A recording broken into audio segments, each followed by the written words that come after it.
Hey everyone, and welcome to today's episode of Think Bad, Do Good, published here at Attack IQ. It is my great pleasure to have my friend and colleague Renée di Resta here on the line. Hey Renée. Hey there. So for those of you that are tuning in that don't know who Renée is, and I'd be surprised if any of you are in that category, but for those of you that don't know who she is, Renée is the technical research manager at the Stanford Internet Observatory at Stanford University. It's a cross-disciplinary program of research, teaching, and policy engagement for the study of abuse in current information technologies, obviously very important. Renée investigates the spread of narratives across social and media networks with an interest in understanding how platform algorithms and affordances intersect with user behavior and factional crowd dynamics. She's also a very prolific writer, and she publishes quite a bit. I'll put some of the links to her work in the podcast so you can just click on it. But she studies how actors leverage the information ecosystem to exert influence, from domestic activists promoting health misinformation like anti-vax theories and conspiracy theories to the full spectrum of information operations executed by state actors, which is obviously a very big deal.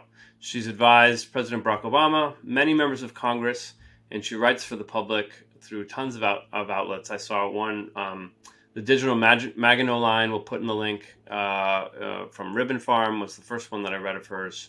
Gosh, when was that, like 4 or 5 years ago? Yes, 2018, 2019, yeah. Yep. Yeah, that was a big piece that she published that really got her ideas out there. But now she publishes a lot with The Atlantic and Wired, and you can find a ton of her work on the Atlantic website. And she publishes a lot of research through Stanford, which includes her new report, Unheard Voice, published jointly by Stanford and Graphica. You can find that on the Stanford website. And very exciting, Publishers Weekly has recently announced that she's working on a new book, which I promised not to ask her about because there's nothing worse than asking someone about their book while they're writing it. It's called Agents of Influence. So it's going to come out, in about a year and a half? No pressure? God willing. So keep your eyes out, folks, and we'll have her back on if she's willing once that comes out. So welcome, Renée. Thanks for having me, Jonathan. Yeah, thanks for joining. So let's dive in. You have said that propaganda has always been a part of violent conflict, which I think is something that people probably know in the back of their head, but maybe they don't recognize constantly. And that's a great point. But in the modern era, it takes on a different point than it has historically. And you've written about the role of propaganda in history. You introduced this concept of amplaganda. And I wonder if you could just talk about that. Yeah, I hate making up terms. I feel like that's one of these terrible terrible things that you have to do in essays sometimes. But what I was trying to get at in that piece was that propaganda evolves to fit communication technology of the day, right? And so many of the reasons for conflict have not changed in the span of human existence: pursuit of territory, of power, of riches, these various motivations that have always been there. You have the human nature, which has not really changed very much in many ways over time either. A lot of the kind of psychological motivators have been consistent. What do people need? What do they want? What are they looking for? But so what really does change is the communication technology. And when we're talking about propaganda, which really is referring to messaging, we're talking about ways in which entities who are trying to achieve a particular objective use communication to send messages to the public. Sometimes that's for purposes of persuasion, right? They want to change people's minds. They want to make them believe a certain thing. They want to create a type of, particular type of patriotism, a particular type of demonization of some group. There's different persuasion motivations there. But another use for propaganda is really activation. So just riling up the people who already believe that thing and making them feel compelled to take an action. And that's where you start to see some of the things around revolutions, perhaps, or social movements that get violent at times, or even just mass protests. So you have these different motivations, but the thing that has changed over time is the technology by which those messages are given to the public and who controls that technology. And so for a very long time, when we talked about propaganda, what we were talking about was those who controlled broadcast media.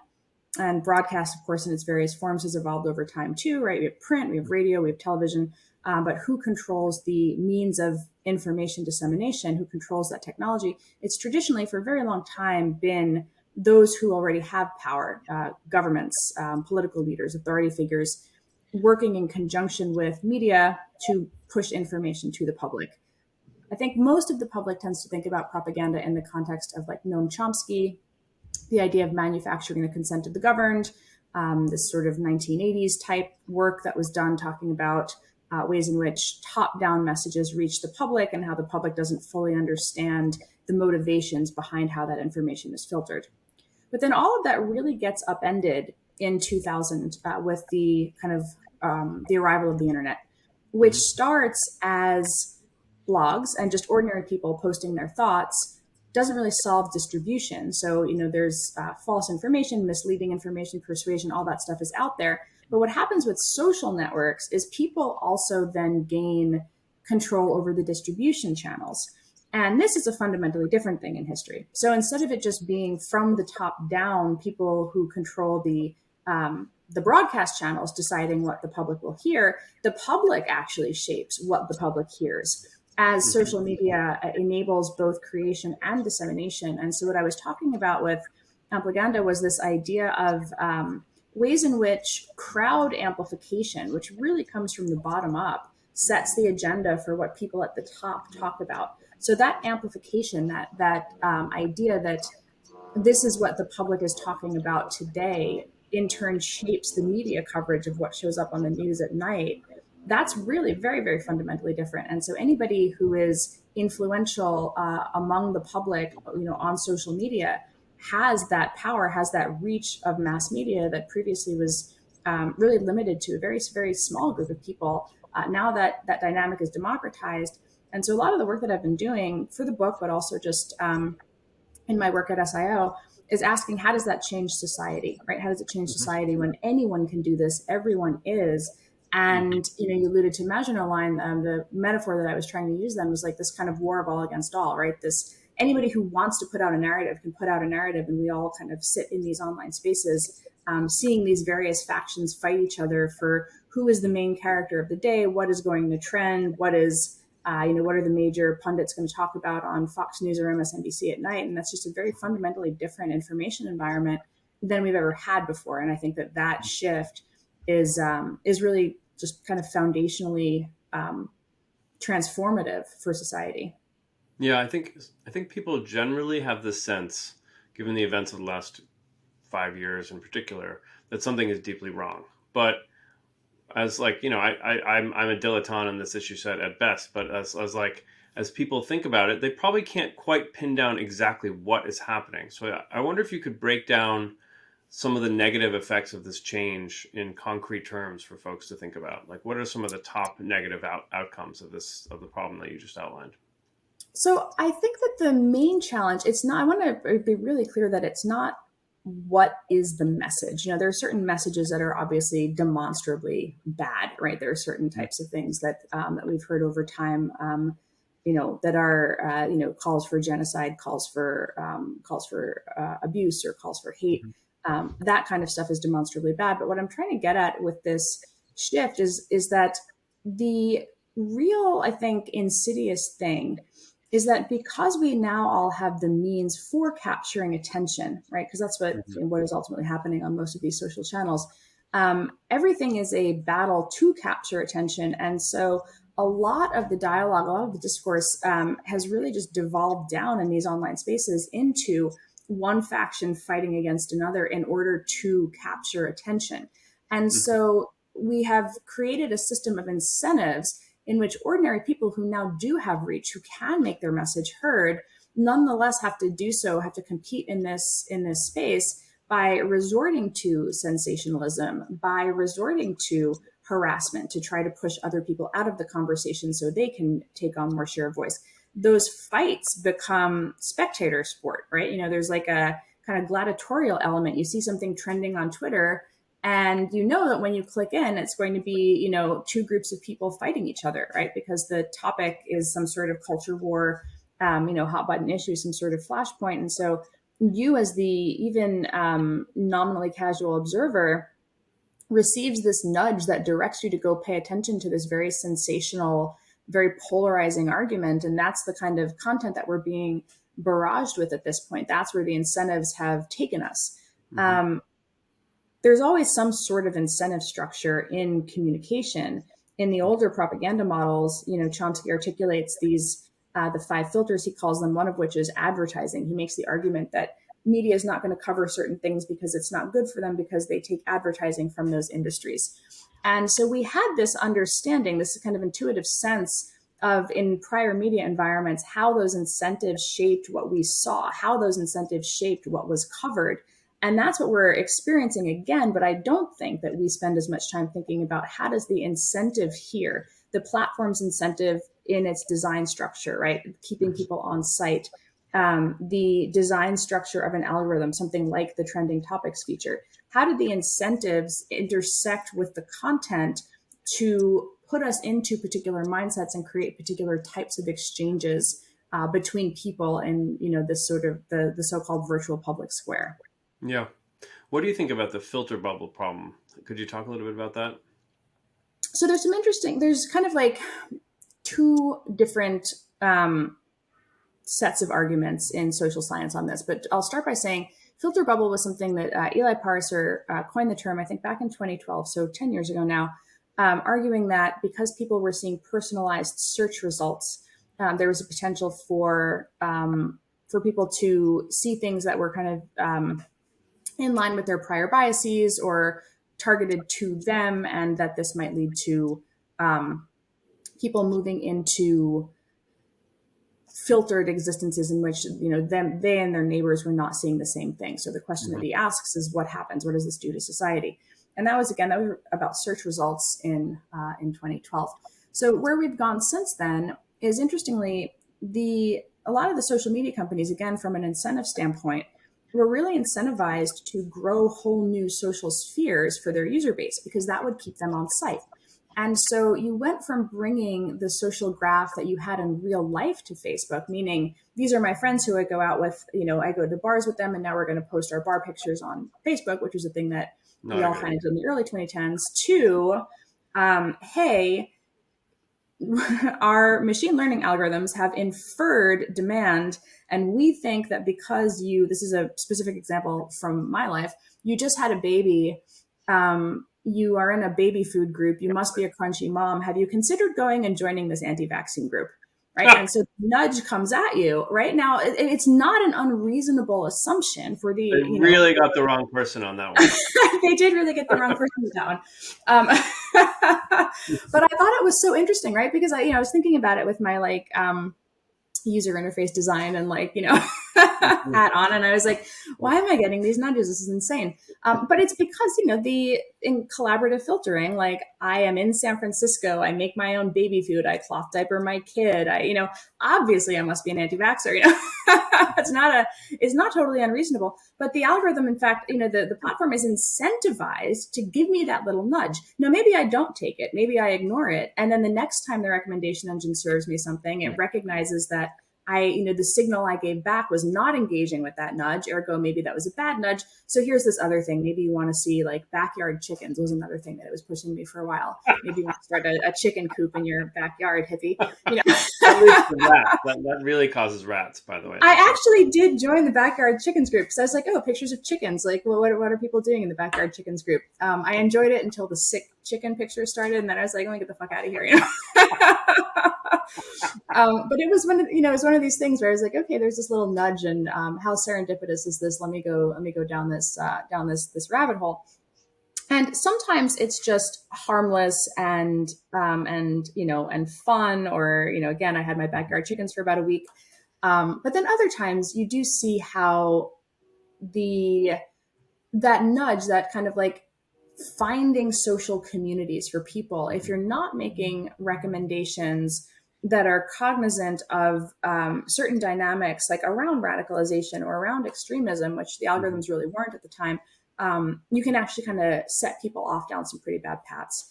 Yeah. And so what happened with things like QAnon was exactly that pathway. It was this series of nudges where the algorithm thinks it's just bringing together all these highly engaged people who really want to talk about political things, and puts them in these groups. And then it wonders, as the community kind of turns towards violence in some ways, what do we do about that after the fact? What do we do after those network connections have been made? So the interesting unintended consequences there with things like filter bubbles is that there is a potential to filter and sort and put people into groups. There is some research that suggests that the filter bubble problem is overstated. And Jonathan Haidt and Chris Bell have been keeping up a Google Doc, kind of a living lit review. These are two social scientists. Yep. John's at NYU, and I'm trying to remember where Chris is at the moment. But Chris wrote a book called Breaking the Social Media Prism. And his book actually goes into these questions. What happens when people are sorted and assembled into particular communities? There are some theories that very, very, very small percentages of users on social media are sorted into these groups. The problem is that a small percentage can still be a big number, right? And so, or that a small percentage, even if a relatively small number, can be harmful in some ways. So that's where the social science on filter bubbles is that, they're probably not as big of a problem for the average person. The average person is still seeing stuff outside of their particular, niche interest or niche political point of view. But for some people, these suggestions go a bit haywire. The other interesting theory is that one of the reasons for polarization, for affective polarization, where groups actively don't like each other, is not so much the filter bubbles. There was a new paper that came out, I think, just in the last couple of weeks, and I forgot the scientist's name, unfortunately, but what they found was actually this argument that's sort of intuitive, which is that it's actually that you are constantly seeing people who are in this opposing political class or this opposing political position, which makes politics the thing that people see so often. And so it's actually the kind of factional battles that are happening because hyper-partisan communities are encountering each other on these platforms and kind of clashing. So it sort of makes almost the opposite point of view, that people have been assembled into factions. We now have this as like such a strong identity. And the norms of behavior are that harassing and dunking and owning your opponents is how we conduct ourselves in political debate today. And so having that arena, something like Twitter or something like Facebook, provides an opportunity to do this in ways that, again, in past communication environments, we never really would have been able to do. Yeah. So historically, like when I got into national security, part of it was because of the Rwandan genocide, right? And you think about Radio Mille-Collines, which is the radio platform that the Hutus used to galvanize the population to commit a genocide of, where they killed 1 million Tutsis and more, and sympathizers. This is like the original, at least from 30 years ago, the violent filter bubble of the radio function, and it's right. And radio is. Yeah, and there was. I've been spending a lot of time the interesting thing about books, I think, is the extensive amounts of research that never actually makes it into the book. I've read, I think, almost the entirety of the archives. I went and dug them up of the Institute for Propaganda Analysis, which was this body in the 1930s, a bunch of academics actually.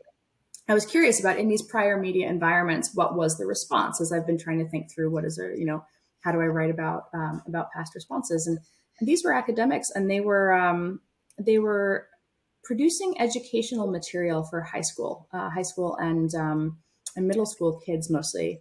And the person whose work they were analyzing was Father Coughlin, was this priest who had a radio show that reached Catholic 30 million people. Yeah, Catholic priest in New York, right? Yep, reached 30 million people.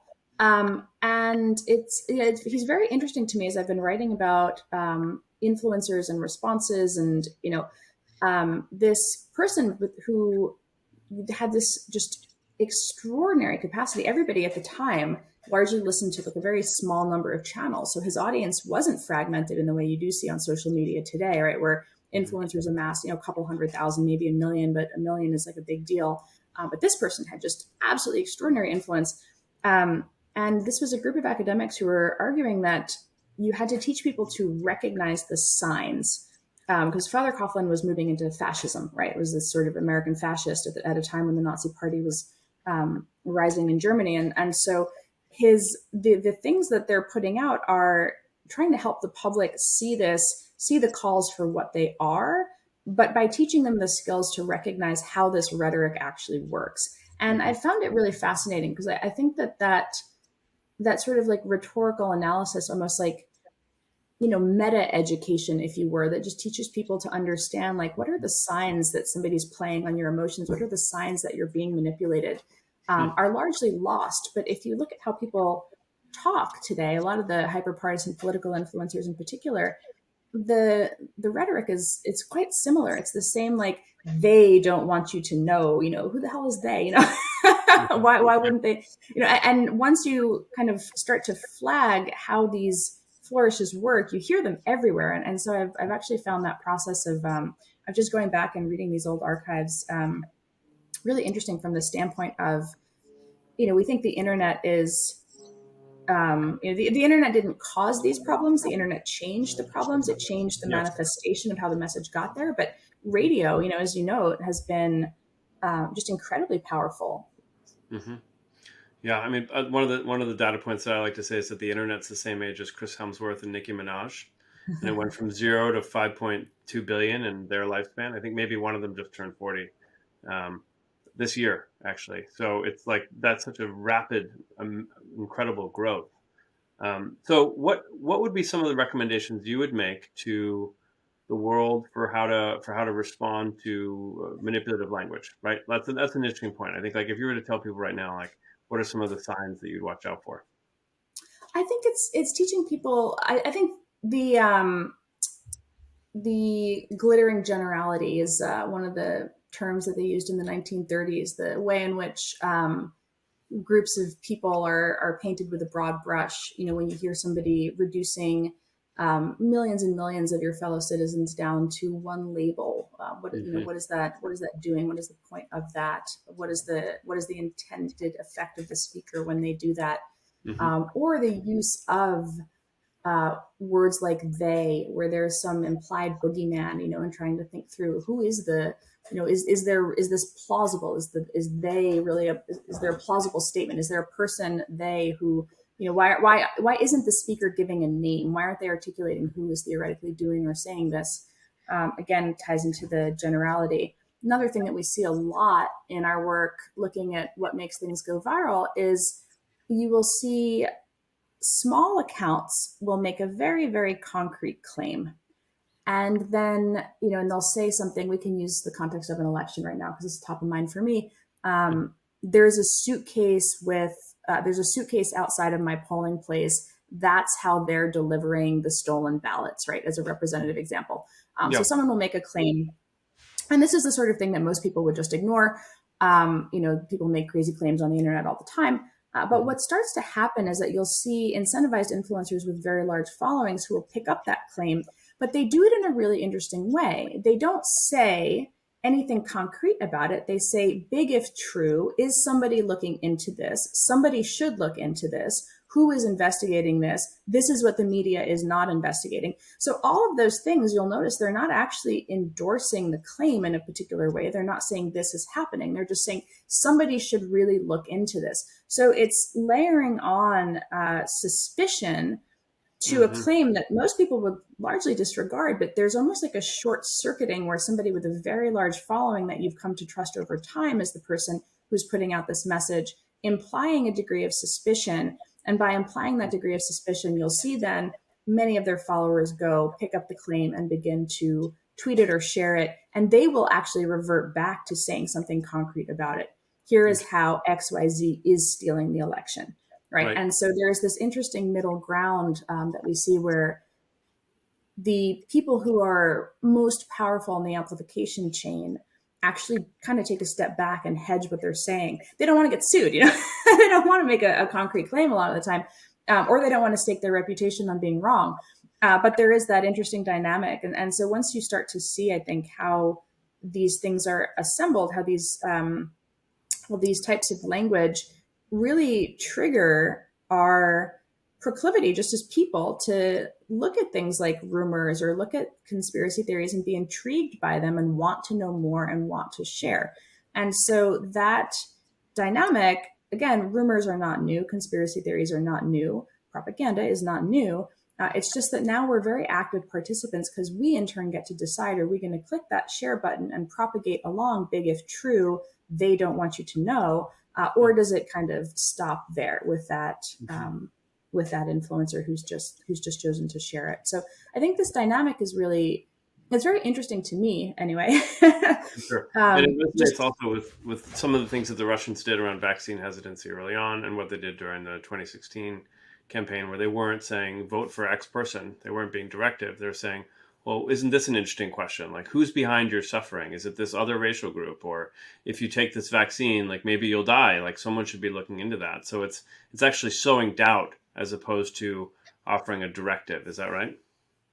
that's very much how it manifests. I would say just an overwhelming amount of the time. You mentioned the Russians. When we looked at the stuff from 2016 to 2018, they were early on. They were trying to kind of create their own content and play both sides and boost boost their own messaging, but what they started to do was just pick up hyper partisan media and influencers that were real Americans. Kind of, they would sometimes, this was always really funny to me, they would slap their own logo on the meme that had been branded with some hyper partisan American publication. And so they would try to kind of grow their audiences by cribbing off that content. But what they did most of the time, again, so the point is they're using real American narratives. It wasn't like they had to make up something for Americans to believe. This is where we get at that propaganda of activation, right? These are people who believe this thing already. You just want to galvanize them, harness them, and then pit them against each other.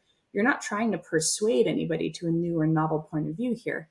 So what we saw with the Russian stuff was constant emphasis on your identity as an American and what your distinct American identity was. Were you LGBT? Were you Black? Were you white? Were you a descendant of Confederate soldiers? Were you a Texan? There were all of these different, were you a feminist? Were you the wife of an incarcerated spouse? I mean, they got real niche on some of these things.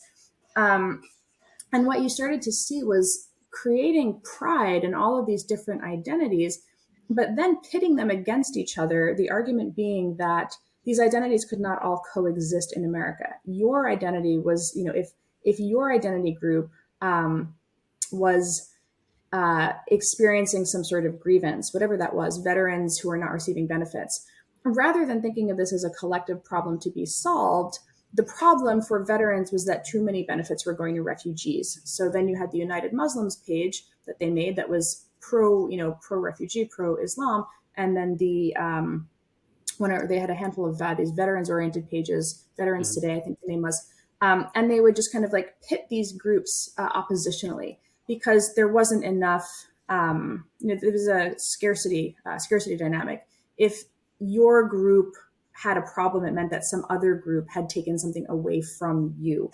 So this was not something that we could solve collectively as Americans. It meant that society had to fracture along these different identity points. So that kind of factionalization of American identity was where they chose to go. And they just did it over and over and over again on all platforms for a very long time. And, we were kind of doing it to ourselves. So I'm not saying that, it would be, I think, a gross overstatement to say that the Russians were the first people to realize that Americans had some fraying of the social fabric. But it was that they recognized it as a viable strategy for interference. Yeah. Yeah, it was like a very light touch. They could just intervene with a small amount of investment and exacerbate what already existed.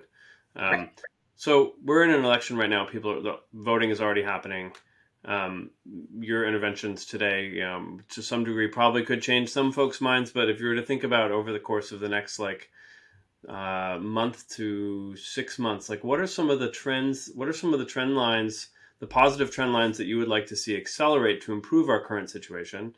And what are some concepts that haven't really been adopted in managing the problem that you've described right now that you would like to see adopted? So I see my role and our role at SIO as understanding what is happening and how it happens, right? Maybe why it happens to some extent. We do a lot of interdisciplinary work with people in psychology or people in rhetoric or communications, a very interdisciplinary team. But we do a lot of chronicling of what is happening, and we make recommendations for how should government think about this. The question of what government should do is a whole other, we could spend an hour on that alone, because we have hit a really interesting point in society in the US where trust in government is so low that the idea that government should have a role in understanding social media narratives around elections or pandemics is, Hmm. seen by some segments of the population as some sort of, ministry of truth or some sort of Yep. surveillance, as opposed to the government taking the pulse of the, where the American public is. Sure. Or having a Plays into role in plenty of defending American conspiracy elections. theories. Yeah, I mean, that whole thing has, Mhm. it's really been the acceleration over the last 2 to 3 years of, should the government even have a role in this is has been really a bit surreal to see. But I think where what we can do as academics is we can say, empirically, this is, our best understanding of where the problem is and how it manifests. We can also say, and we did during COVID, during the election, here is the specific narrative in the specific region. This is showing signs that it is being adopted. It is getting engagement. That's maybe a proxy for impact. We don't know for sure. We don't know if it's, again, changing minds or just activating Mhm. people. But either way, this is a thing that seems to be important in this moment. So we can do that work. But then comes the question of what do you do about it? So there's two time horizons. There's the short term, right, which is when the rumor is going viral, who is best equipped to counterspeak against it, right? To say, this is what we know right now, and here's what we think the truth of this matter is. Um, what we saw during COVID over and over and over again is that people who had a lot of experience would often not participate in those conversations until they had a degree of certainty. So you saw this around the masking conversation with the CDC very, very early on in 2020, or this question of was COVID airborne? Number of things where influencers, including some scientists who were just not, not CDC people, coming Mhm. out and saying, this is what we think is true right now. When you Mhm. have a rumor going viral, you're not always going to have a neat fact check and a certainty with which to speak against it. But that doesn't mean that you should just let it snowball. So that question in that immediate moment is, who is actually responsible for doing that counter speech? And more importantly, who is a trusted messenger capable of actually persuading or reaching the audiences that are most concerned about that particular rumor in that particular moment? Mhm. And that piece, that sort of that rapid response back, really requires some sort of like partnerships and infrastructure where, we worked with a couple of groups of doctors during COVID who wanted to put out content as physicians, right? They wanted to say, I was a group called This Is Our Shot. They wanted to say, look, we're a group of a couple thousand physicians. We want to show ourselves getting vaccinated. We want to show, we want to answer people's questions about the vaccine, the disease, all of these different things. But we don't know who's talking about what at any given time. So how can we kind of bridge this knowledge and that expertise and that desire to be communicators? Mhm. How can we bring those things together in the short term? In the longer term time horizon, that's where this is why my interest in the Institute for Propaganda Analysis, why I've been reading all this stuff, is because they're doing it on a longer term time horizon, right? They're not trying to fact check Father Coughlin's speech from the night before. They're saying we're going to create resilience in the population against these types of demagogues and this type of propaganda by helping people understand these tricks, these rhetorical tricks, so that they can recognize them anywhere at any time. And so Yep. that's an educational response, not something that has to be done in the moment, but something that has to be done so that as these moments continue to pop up, because they will, because this is the information environment's not going anywhere, right? So if this is the new normal from from a communications perspective, then you have that short-term rapid response thing, but over time, you're helping the public understand what Yep. is new, what is different, and to be educated about how they, as citizens in America in 2022, should think about the things that they hear and see. How Yeah. does an algorithm work? Why is this in your feed? Is that trend something that is created by, highly incentivized people who just want you to fight with each other? These Yeah. sorts of things. I think as the last question, you've been very generous with your time. I, I'm sort of mostly interested in how national level violent narratives spread to prevent things like a January 6th Yeah. event. And so if you take that as like there's a lie being told that the election was stolen, it spreads online.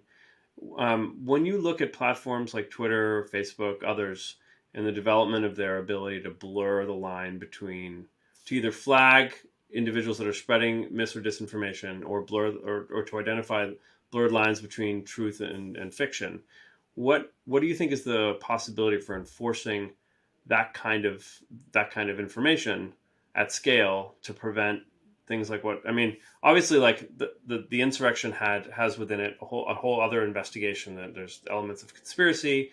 There's national Right. political leaders who are involved in spreading it. That accelerates the problems that have been in place for years before then. But if you take interventions like Donald Trump and Marjorie Taylor Greene were only removed from Twitter around the January 6th, or they were only removed or filtered in the days immediately before, on the day of, or immediately after, right? But if you consider in advance, you want to prevent these narratives that you've talked about from spreading and becoming a movement. What do you look for in the platforms and their ability to actually enforce the kinds of changes that need to happen?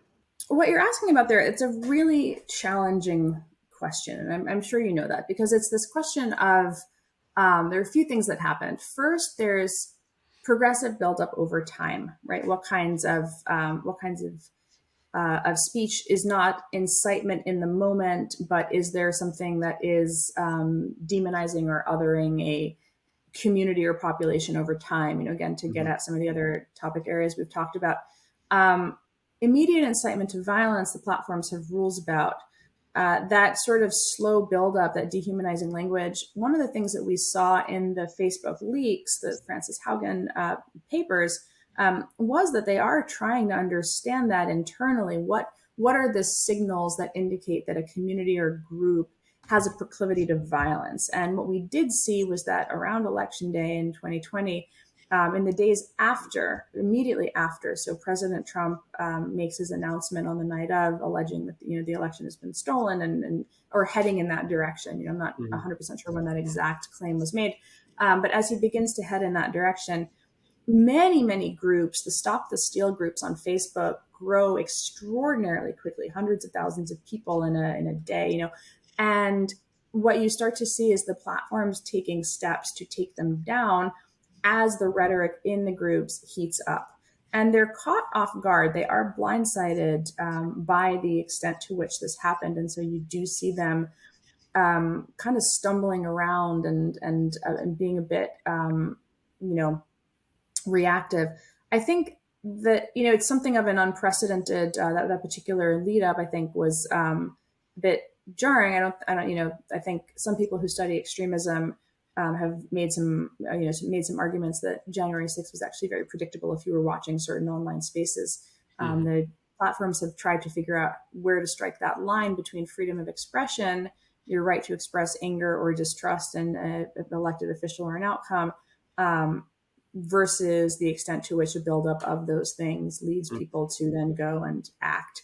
I don't have a neat answer. I think that this kind of dynamic is the sort of thing where, unfortunately, that research happens internally and we can't see it from outside. We only see it when it leaks, right? And so we don't have visibility into those signals. When my team looks at stuff, we can see, oh, this group is growing very fast.